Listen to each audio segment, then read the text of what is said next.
If you ask, you will receive. If you seek, you will find. If you knock, the door will be open to you.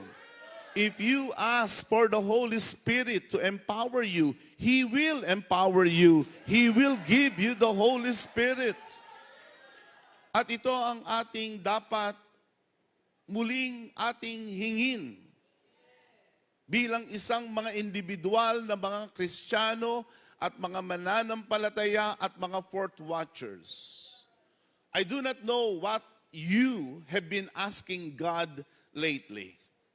I do not know what kind of demands that you are presenting to God lately.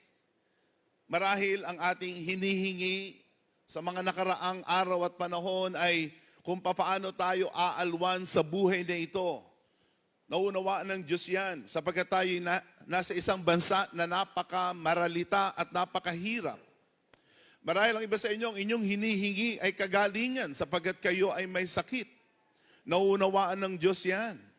Marahil ang iba sa inyo, ang hinihingi ay kaalwanan sapagkat kayo ay nabibigatan. Lubos na nababatid ng Diyos yan. But sa panahon na ito, ng pagpapalakas, ang ating muling hingin ay yung tayo ay puspusin ng Espiritu Santo ng Diyos.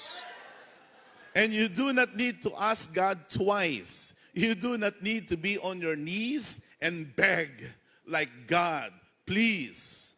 All you need to do is ask Him and He will give it to you. If you ask for the Holy Spirit to empower you, He will empower you.